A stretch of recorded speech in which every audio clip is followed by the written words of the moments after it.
morning, one and all. A late morning, I think. And welcome to the second instalment. So a cup of tea light, cup of tea extra, more tea, jug of tea, vat and barrel of tea. If you'd tuned in with us last night, then you will know that we had some questions left over. If you didn't tune in to us last night, why not? That's what we want to know. It's over on the main channel. The link will be in the description below, or just type Hammers Chat into YouTube. Last night we had many questions. This is the questions that are left over. Geo, as ever, is a quiz meister, question meister. What you got for us, my friend? I've got a good one to start with, actually. It's from Jack Johnson. Jack says, if Mark Noble was as good as Declan Rice at his age, do you think he'd have left or stayed at West Ham? I think he'd have left West Ham. Look, even, dare I say it, even the great Bobby Moore tried to leave West Ham. And as the story goes, actually, sacrilege to say it, Bobby Moore was actually going to sign for Tottenham and wanted to sign for Tottenham. But it was only the fact that there was some delay in a transfer. And apparently it was actually Sir Alf Ramsey, who before the World Cup, which England was to go on and win, I hope I got the story right, turned around and said, you actually need to sort your contract out. You need to be playing football so as you can play in the World Cup. You can't have this period without playing football. So as I understand it, the story goes, Bobby Moore signed on additional contract at West Ham, stayed at West Ham, won the World Cup. The rest is history. Declan Rice is one of the best midfielders in Europe, I think, at the moment, it's fair to say.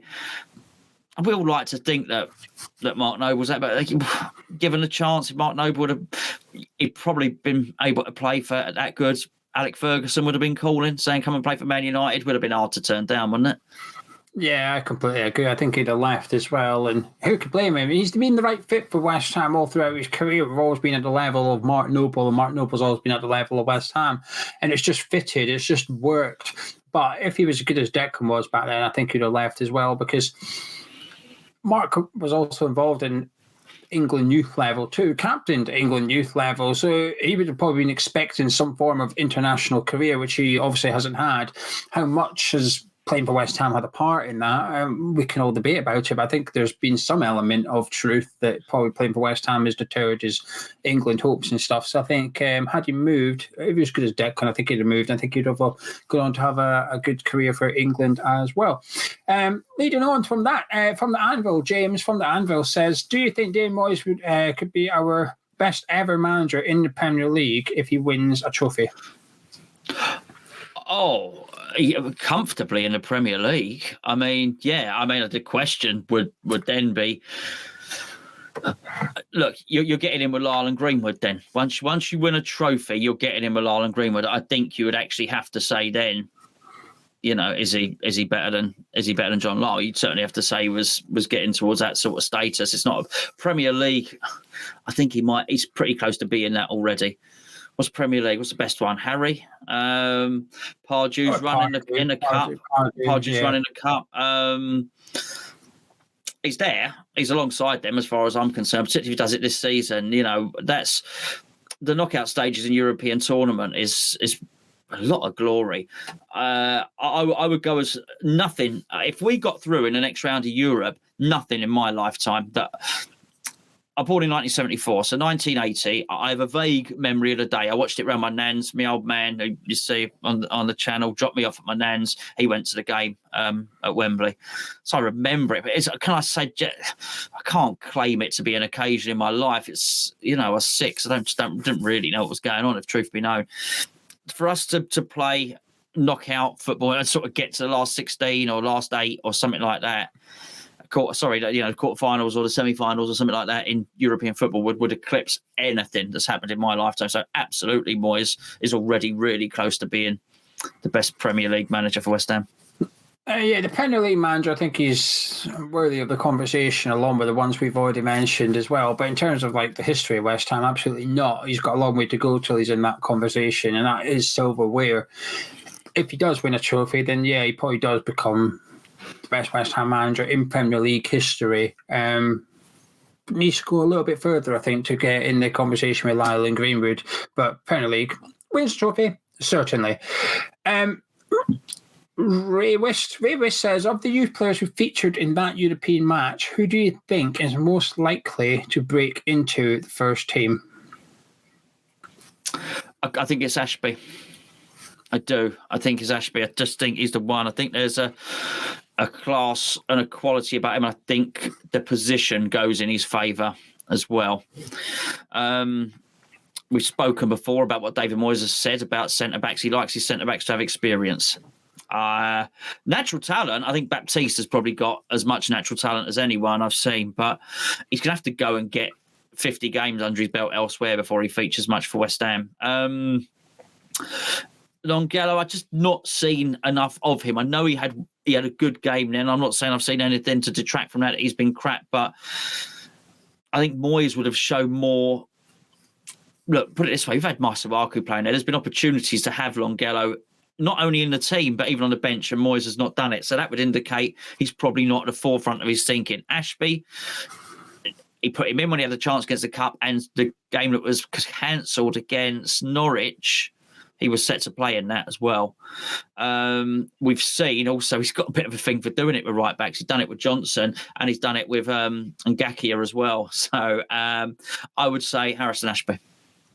Yeah, I agree with that. I think, like you said, the position certainly goes in his favour. And Moyes himself has said that he's close to Premier League squad, if you like. He's been in the squad quite consistently too. Even over the last few weeks, he's had, instead of having Elise or Baptiste on the bench, he's had Ashby alongside Ryan Fredericks, and we've had 3 right backs on the bench on occasion instead of having 2 in a centre backs, which massively indicates that Ashby's far closer to the first team than what Elise or Baptiste are. But in terms of, like you said, talent and stuff, I think we'll see either one, maybe even both centre backs play for West Ham in the Premier League and stuff regularly. I think they'll have a period away from the club, loan moves and stuff like that, and then come back. But I think Ashby probably doesn't need a loan move. I wouldn't be surprised if he follows the Ben Johnson route, which is minutes here and there as and when, but you stay around the senior squad, whereas I think the other ones will probably have to go away from West Ham, get their experience elsewhere, and then come back. So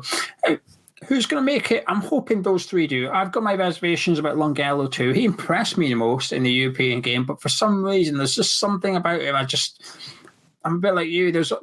We must be detecting something which doesn't quite fill me with confidence.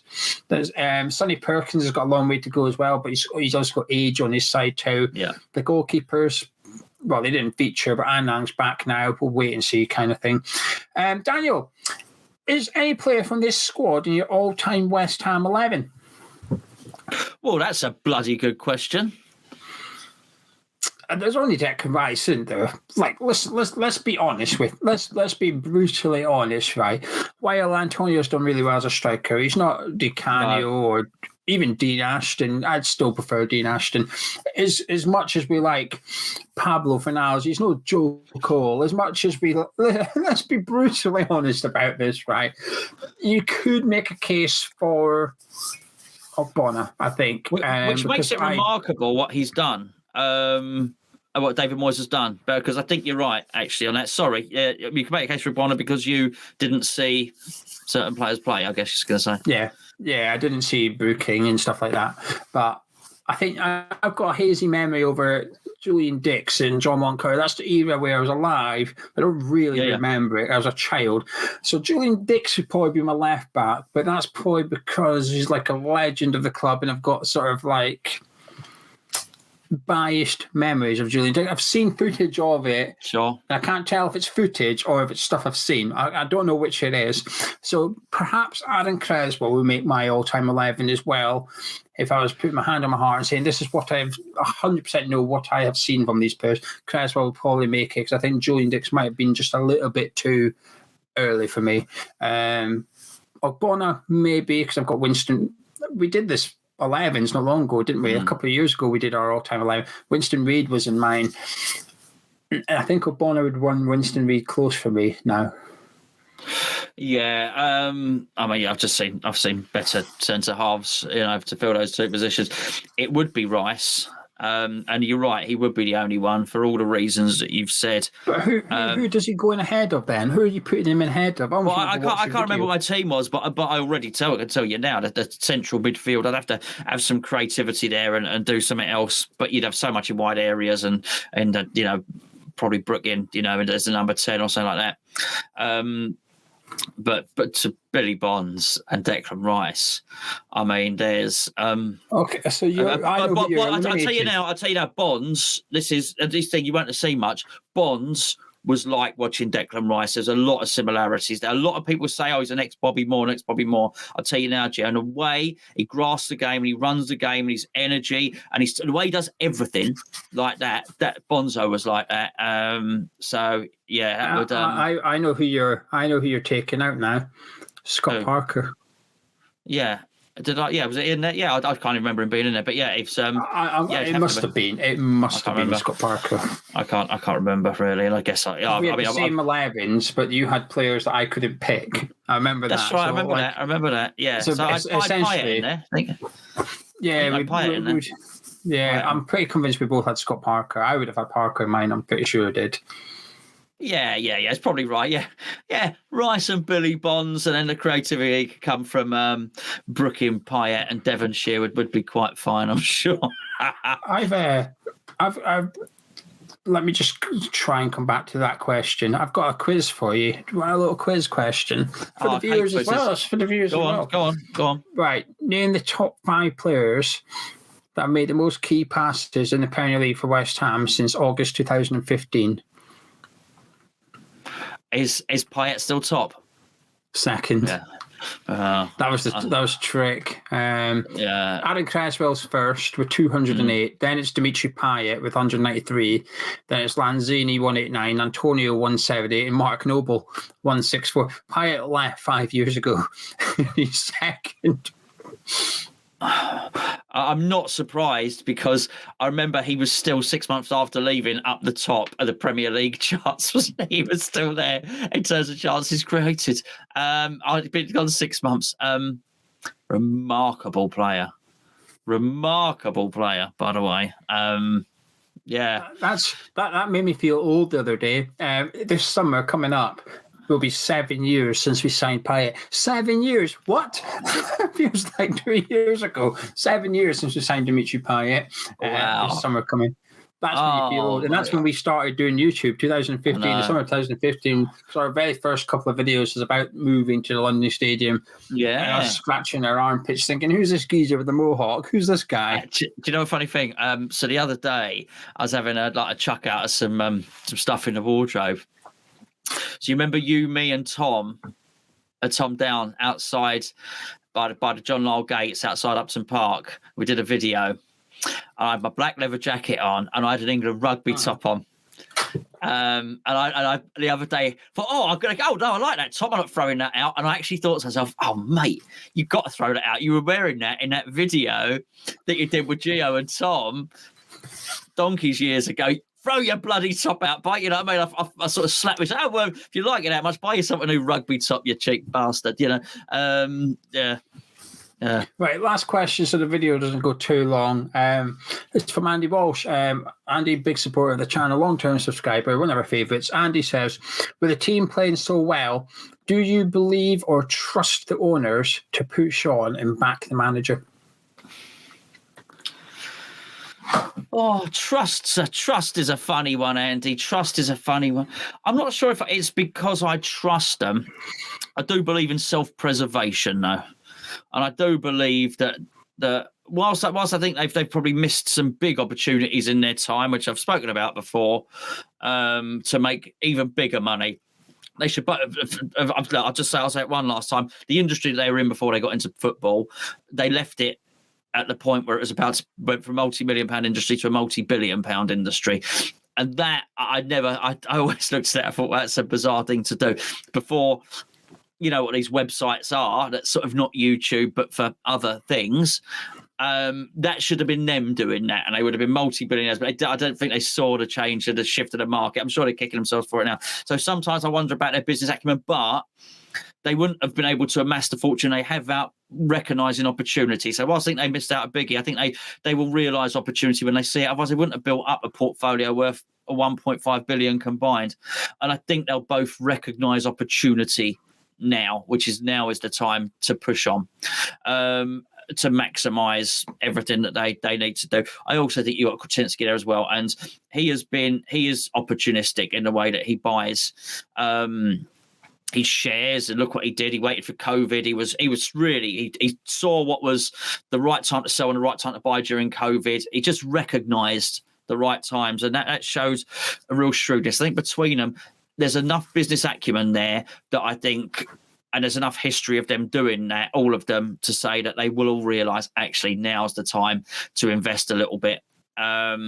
Because you invest a little bit now, it could reap massive, massive rewards. So trust or whatever it was, I'm not sure about trust, but I do believe that there's enough business common sense there to know that they must invest in this window. When it comes to the old board, Sullivan and Gold, no.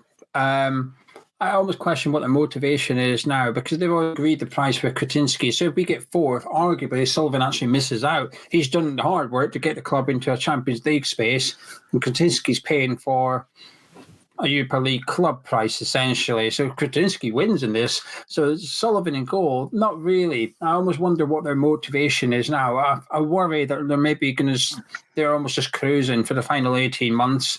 They've got the share price agreed. Whether they go up or down in the league doesn't really matter. They know what they're getting in 18 months' time. To play my own devil advocate here, they need Kretinsky to buy it in 18 months' time. They've got, if the club falls to 15, Kretinsky will possibly turn around and go, actually, I don't fancy that anymore, because the price we agreed, you were a lot higher at the table. That project is a lot different now. I'm not too keen on it anymore. So they need to, at the very least, they need to keep West Ham on a level playing field, keep them where we are at the minute, which is challenging for the European spaces. So they speculate to accumulate, but they almost need to perhaps not do that, but certainly spend to stay where they are. I always say to you, in football, you're either going forwards or backwards. There's no such thing as staying still.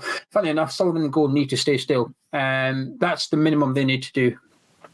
So this January transfer window, do I trust Sullivan and Gold? No. Do I trust David Moyes? Not really. I'll be honest with you. In the past, I think he's to use the Everton fans thing, dithering, if you like. I think last January he chose not to buy a striker. We still finished sixth. Fantastic achievement. But had we got another striker, we might have finished fourth. We weren't far away from the Champions League spaces, and we are focusing on what we achieved, which is the right thing to do. It's positive. It's fun. But the negative side of me, if you like, looks and thinks, well, what could we have done if we had just invested a little bit more? We literally got one player in on loan, and that was it. That was all. Had we just gone for it last January, we might have achieved more. So when it comes and summer's come and gone, Moyes has said there's no strikers available, can't afford anyone, blah blah blah, and we've gone through a period where our strikers have been scoring goals and stuff. And during that time, I kept thinking, summer, this is why you should have got another. Yes. That's why we need a second striker. So do I trust David Moyes? Not necessarily. If we get someone in, do I trust that player will be the right player? Yes, to some extent I will trust that the research has gone into it. The scouting's been done. I trust that process. What I don't trust is getting adequate numbers in or adequate positions fulfilled and stuff like that. My hope is that Kretinsky's sorts that out a little bit, that he comes in and demands a little bit more, a higher standard of West Ham United that we've perhaps seen in the past. I am hopeful. It's the 6th of January now. I'm hopeful that we're getting 2, maybe 3 players and that we can push on, because last January I could almost understand the Sullivan and that thought, but if we don't get European football and we spend money, we're going to get our fingers burnt here. We've got a little bit of a hole of, 15 million for the Europa League so far. Let's just assume we could have spent that. They'll think, I understand the hesitation. There's evidence now from David Moyes, which is, I can lead this team to European football. You have to back me.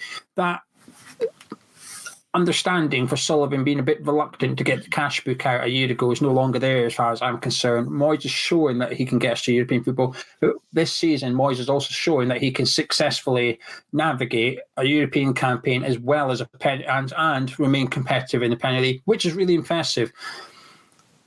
give him a couple of bodies, give him a couple of really good players, and let's try and get European football. Because when the Europa League comes around again in March, we're going to have to start playing our first 11, something we've not had to do yet in European football. We've been able to rotate. We're not going to be able to do that again. Moyes needs to make sure he's got players available so he can take it serious. Anyway, sorry for ranting. Hey, we love a rant. We love a rant. Lots more videos coming up. Don't forget to check out patreon.com/Hammers Chat. We've got a few extra little bits, little treats, little surprise things we're trying out.